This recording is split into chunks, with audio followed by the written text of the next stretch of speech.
जैसे जिक्र किया ऑस्ट्रेलिया का, आप कनाडा में भी रहे हैं और एज ए प्रोफेसर और पीएचडी जब आपने किया तो आपने बड़ा क्लोज से तालीमी निज़ाम देखा है और यूनिवर्सिटी का देखा है। तो यहाँ पे आपने जैसे कहा कि यहाँ पे बिल्कुल जो है ना पॉलिटिकल पार्टी से एफिलिएटेड होती है, लिबरल्स की ऑर्गेनाइजेशन है, यंग लिबरल्स है, एनडीपी के हैं, सारे हैं। तो पाकिस्तान की जो यूनियन थी और जो यहाँ की यूनियन है वो ऐसा क्या काम करती हैं जो पाकिस्तानी यूनियन नहीं करती थी, और ऐसा क्या काम है जो पाकिस्तानी यूनियन करती थी ये नहीं करती थी? ये कैसा डिसिप्लिन है? मेरे ख्याल में वहाँ की जो स्टूडेंट यूनियन है किसकी रिस्पॉन्सिबिलिटी है? वो सारे अच्छे काम करती रही जो किसी भी स्टूडेंट यूनियन को करना चाहिए एक दौर तक। उसके बाद फिर मैंने आपको बताया कि जैसे फिर वो एक अब्तरी का दौर आया जब आके बहुत सारी दहशत, और ये सिर्फ तालीमी इदारों में नहीं आया, पूरे जी। मुआशरे में ही। और इसका जो आपने पहले पॉइंट आउट किया कि जो जमहूरी इदारे जब ब्रेक हुए और पूरे मुआशरे में अगर डिक्टेटर अगर पावर ले अपनी पावर से पूरे मुल्क पे कब्जा कर जाता है, तो मैं अपने पावर से एक स्कूल या एक दुकान या एक बाजार पे क्यों नहीं कब्जा कर सकता? जी बिल्कुल, मैं कहता हूं कि अगर आप गन पॉइंट पे मुल्क को छीन सकते हैं तो गन पॉइंट पे गाड़ी भी छीनी जा सकती है फिर। जी, वो फिर वो आप रोड माडल ऊपर से नीचे आते हैं, जी बिल्कुल। तो तो वो ट्रिकल इसमें डाउन इफेक्ट तो हुआ। जी भट्टी साहब, अब हम फिर इंसानी रवैयों पे आ गए हैं और तालीमी निज़ाम से, और जब बाहर देखते हैं और उसको देखते हैं तो अगर एक बच्चा छोटा पहली दूसरी क्लास में तीसरी में कुछ पढ़ के आता है कि आपने बेटा, हम सिखाते हैं टीचर कि अपने बच्चे ये नहीं करना वो नहीं करना, तो ये पूरी सोसाइटी में पाकिस्तान में ये एक ट्रेंड है कि जिसको पावर मिलती है वो किसी भी तबके को मिल जाए वो अब्यूज करता है पावर को और एक्सेसिव यूज करता है। मौलवी एक जमाने में जब ताकतवर हुए तो उन्होंने एक तबाही मचा दी, जब स्टूडेंट्स को पावर मिली उन्होंने तबाही मचा दी। इसी तरीके से जब जुडिशरी को थोड़ा सा इफ्तिखार चौधरी के बाद थोड़ी सी उनको पावर लगी, उनको पता चला इफ्तिखार चौधरी और साकिब निसार जो भी नाम ले, उन्होंने तबाही मचा दी, एक पावर सेंटर बन गया। जब आप प्रेसिडेंट को पावर देते हैं पाकिस्तानी उसमें पार्लियामेंट्री सिस्टम में, तो प्रेसिडेंट जो है ना हर दूसरा दिन असेंबलियां तोड़ देते थे। जब प्राइम मिनिस्टर को आप पावर दे देते हैं तो प्राइम मिनिस्टर एक डिक्टेटर बन के आ जाता है। जब आर्मी को पावर देते हैं, जो एस्टेब्लिशमेंट स्ट्रांग होती है, तो वो मिस यूज करती है पावर को। तो ये फिर वो तालीमी निजाम को, और ये जैसे आपने बात की जो वकला है वो एक तबका है, वो भी एक ठीक है, उनको जब पावर मिलती है, जिसके पास यूनियन है, जो जिनके पास एक ऑर्गेनाइजेशन है, वो इकट्ठे होकर बार्गेन कर सकते हैं। कलेक्टिव बार्गेनिंग एजेंट वैसे तो होता था, लेकिन जो अगर वो कर सकते हैं तो वो अपनी मिस यूज करते हैं। तो ये इंसानी रवैये जो हैं हमारे, वो अब फिर वही तालीमी निजाम पे ही आके खड़े हो गए। तो इसको आप कैसे देखते हैं? अच्छा, ये बड़ा एक दिलचस्प टू वे प्रोसेस है कि एक तो प्रोसेस ये है कि कुछ लोग पावर तक एक्सेस कर लेते हैं जी और अपनी पावर को फिर मिस यूज करते हैं और एक्सप्लॉइट करते हैं सोसाइटी को या फॉलोअर्स को। अच्छा, एट द सेम टाइम हमारे यहाँ कुछ लोगों को फॉलोअर बनने का भी शौक है। जी बिल्कुल। ये एक बड़ा दिलचस्प फिनोमेना है कि हमने चूंकि इदारे नहीं बनाए। अभी आप पॉलिटिकल पार्टी में लेने, आप थोड़ा सा आपकी पार्टी की बात भी इसमें होगी कि आप देखें कि वो एक बच्चा आया है, वो किस तरह से क्वालिफाई होके हुकूमत संभाल के बैठ गया है। और वो बड़े बड़े वो लोग जिनकी जिनकी ड्यूटी ये थी कि मुआशरे के आने वाले लोगों को जमहूरी रवैया सिखाएं, वो उसके पीछे हाथ बांध के खड़े हो जाते हैं। वो कभी क्वेश्चन नहीं करते, भाई आप हमारे बॉस कैसे हो, what makes you our boss, nobody answer question. फिर आप दूसरी पार्टी में आ जाएं, उधर भी यही कुछ हो रहा है। तो जो बड़ी बड़ी पार्टीज हैं वहां पे अगर यही कुछ ही हो रहा है, तो जी ऑलमोस्ट सारी बिल्कुल। पार्टी में यही कुछ ही है। हाँ, तो हर पार्टी में यही है। उसके बाद हम तवक्को रखते हैं कि मुआशरे के अंदर जमहूरी रवैये प्रमोट होंगे। अब मैं मतलब आप देखें कि लोग, वो जो बड़े बड़े जिन लोगों के घरों में तलाकें हो गई कि ये पार्टी और ये पार्टी के मियाँ जी बीवी के बिल्कुल। दरमियान खिलाफ होने से, वो लोग जो है वो इसलिए मान गए हर बात के भाई मेरे लीडर क्योंकि कह दिया इसलिए मैं अब आप उसके साथ। पहले तो मैं खिलाफ था, लेकिन अब चूंकि लीडर ने कह दिया अब मैं उसके साथ हो गया। Why don't you ask question कि आपकी क्या क्या किस तरीके से आप ये सारा कुछ कंप्रोमाइज कर जाते हो, कैसे आप ट्विस्ट कर जाते हो चीजों को, कहाँ है वो उसूली मौकफ हमारे? तो हमने वो जो ना सस्टेनेबिलिटी रवैयों की, जी वो हमने बनने नहीं दी। बेसिकली खिलाफ राय को बर्दाश्त नहीं करते। बेसिकली अगर मैं देखिए ना हमारे, आप देखें, मैं कहता हूँ बस मैं आप ही ठीक हूँ। ये मैं आपके दौर की बात करने लगा हूँ। आपने जब आंख खोली है, आपने जब होश संभाली, तो आपने देखा कि हमारे यहाँ लेफ्ट राइट की पॉलिटिक्स, जी और बिल्कुल। लेफ्ट को नुमाइंदगी करती थी पीपल पार्टी। जी बिल्कुल। और गो के people party pure true left नहीं थी, जी वो centre of the left party है। वो सेंटर ऑफ द लेफ्ट थी। इधर से राइट को रिप्रेजेंट करती थी या मजहबी पार्टियां जो कि एक्सट्रीम लेफ्ट थी, तो या जो मिडिल ऑफ द राइट थी वो मुस्लिम लीग थी। मुस्लिम लीग नून की। अच्छा, अब आज का सिनेरियो क्या है? अब जो लेफ्ट के नुमाइंदा और राइट के नुमाइंदा इकट्ठे हो गए हैं जी एंड बिल्कुल। नोबडी इज आस्किंग क्वेश्चन कि ये व्हाट्स हैपनिंग। जी और बिल्कुल। इसके बाद फिर क्या होने वाला है? क्या आपने इसी तरह चलना है अब कि आइंदा फिर आपने अलग होना है या फिर आपने किसी और के साथ जा मिलना है? तो मुआशरती रवैये और जो सियासी रवैये हैं, हम्म। उनमें कंसिस्टेंसी आप आने नहीं दे रहे हमें। हमने गालियां दी हैं 20 साल एक पार्टी को, अब उस पार्टी के साथ हम मोहब्बत करते हैं, राइट? ये आप क्या समझते हैं कि ये जो रवैया है, एक देखें सोसाइटी का है, पूरा सोसाइटी का है रवैया, जैसे आपके पीटीआई के जो फॉलोअर्स हैं वो बस कहते हैं खान साहब के अलावा कुछ दुनिया में है ही नहीं। या एक या एक कुलीग थे बैंक में, सऊदी अरब में, he is very senior person, executive. एक दफा मेरी बात हो रही थी, कहता है कि जी आप, मैं खुदा ना खासा कहता पैगंबर तो नहीं कहूंगा, लेकिन जैसे एक अवतार आता है किसी कौम पे और एक जो पैगंबर एक खास बंदा भेजा जाता है, तो इमरान खान साहब जो है ना वो ऐसे जो एक खास बंदा अल्लाह ताला ने वदियत किया है कौम को, अगर हमने इससे फायदा ना उठाया तो बड़ी बदकिस्मती होगी। अंदाजा करें, एक लीडर है।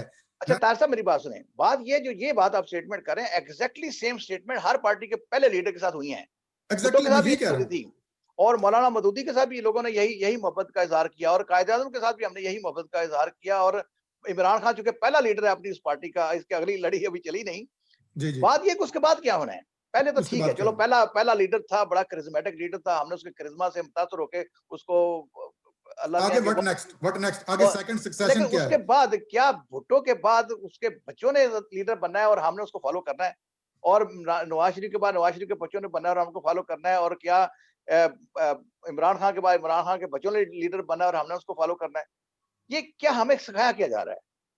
देखिए ये एक सर, लेकिन एक ये हमारा जो खैर बहुत लंबा ये टॉपिक चला जाएगा इस पे, क्योंकि ये हमारा एक मशरकी जो कल्चर है बड़ा डीप रूटेड है। इंडिया में 73 ईयर से जमहूरियत है, उसके बावजूद भी इंदिरा गांधी, राजीव गांधी और सोनिया गांधी और राहुल गांधी आ गया, एक डायनेस्टिक पॉलिटिक्स है। इवन कोरी किनो थी, उसके बाद आई मिसेस बंदरा नायके आई, तो वो एक है। यहाँ पे भी लोग कहते हैं कि ट्रूडो जो बना है वेस्ट में, उसके बाप का बड़ा एक कंट्रीब्यूशन है उसके नाम से कि पॉजिटिव फैमिली से आया, वो ठीक है क्वेश्चन। बट ये है कि आगे हमारे रवैये जो हैं, जो है मुआशरे के, जैसे अपने हम बात कर रहे थे उसकी, जो वकला की भी बात कर रहे थे, तो ये अब तालीमी निज़ाम का कसूर है या एक हमारे जो रवैयों को हम कैसे रिलेट करें पूरी, उसके लिए तो बहुत सारा डायनेमिक है इसकी।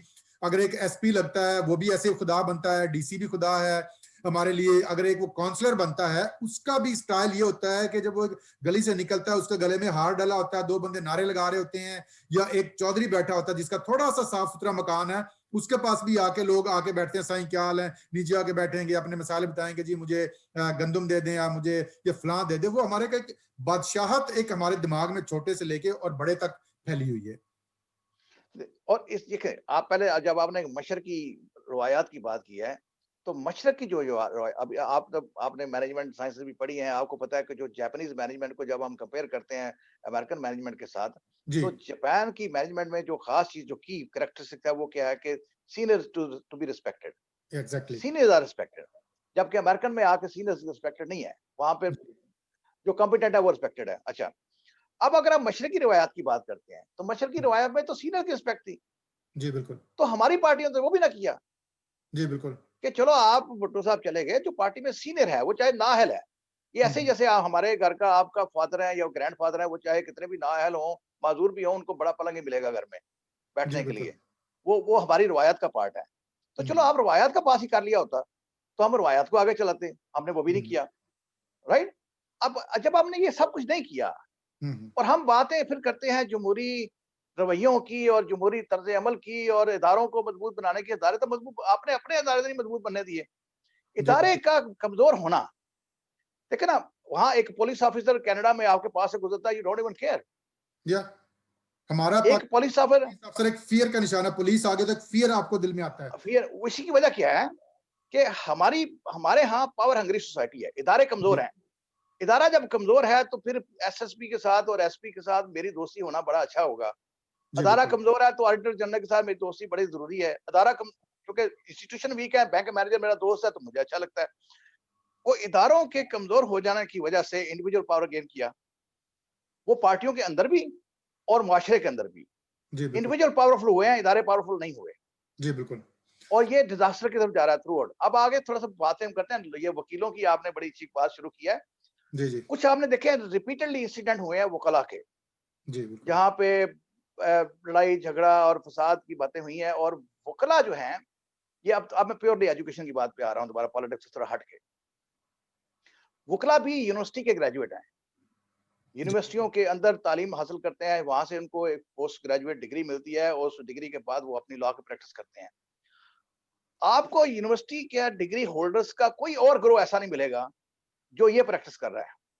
जी वो बिल्कुल चाहे अकाउंटेंट्स हैं, चाहे वो इकोनॉमिस्ट हैं, चाहे वो टीचर्स हैं, चाहे कोई ऐसा तबका जिसने यूनिवर्सिटियों से पढ़ा है, चाहे वो इंजीनियर्स हैं, जी वो बिल्कुल ये कुछ करते हैं नहीं मिलेंगे जो हमारे वकला ने किए हैं पिछले वकला कुछ। करते हैं एग्जैक्टली इसकी वजह क्या है, ये जानने की जरूरत है एक्चुअली। वो ये है कि वकला का जो करिकुलम है, वो इस तरह से था कि ये एनुअल पे, इनकी एजुकेशन जो है वो एनुअल सिस्टम पे होती रही। जी और एनुअल सिस्टम में क्या था, जब एलएलबी और एफईएल हुआ करता था, तो 1 साल का एफईएल है, 1 साल का एलएलबी, 2 सालों में आप डिग्री करते हैं। अच्छा, कॉलेजेस में जब आप एनुअल सिस्टम होते हैं, तो आपको टीचर की बहुत जरूरत कोई नहीं है। आपने आखिरी दिन जो एग्जाम में 5 सवाल आने हैं, वो अगर कर लिए तो आप पास हैं, नहीं कर लिए तो आप फेल हैं। जी टीचर बिल्कुल की कोई जरूरत नहीं है हमें। इस रवैये की वजह से लोगों ने कॉलेजेस में बहुत जाना पसंद नहीं किया। लॉ जी कॉलेजेस बिल्कुल में अटेंडेंस बहुत वीक रही, और खास तौर पे जब प्राइवेट सेक्टर लॉ कॉलेजेस बने, तो वो एक तरह से प्राइवेट एजुकेशन ही हो गई। जी बिल्कुल तो लोगों ने जो कि रेगुलर यूनिवर्सिटियों में नहीं गए, उसकी वजह से वो जो टीचर्स का इम्पैक्ट आना था स्टूडेंट के ऊपर, वो नहीं आ पाया।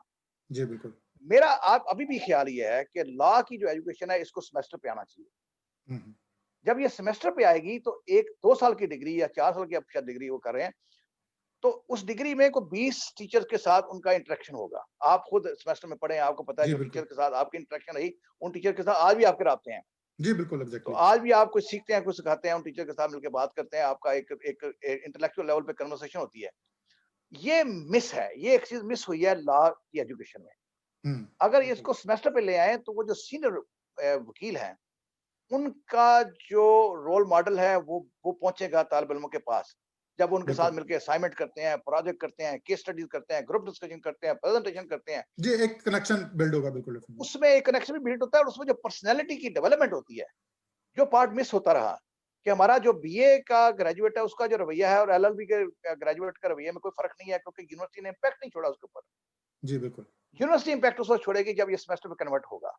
जी तो बिल्कुल मेरी बहुत स्ट्रांग रिकमेंडेशन है कि लॉ की एजुकेशन जो है, इसको इमीडिएटली सेमेस्टर पे आना चाहिए। और उसके बाद बड़े सोफिस्टिकेटेड वकील आपको मिलेंगे, आपको लीगल प्रोफेशन में बड़े-बड़े नाइस नाम आपको मिलेंगे, बड़े नाइस रवैयों वाले।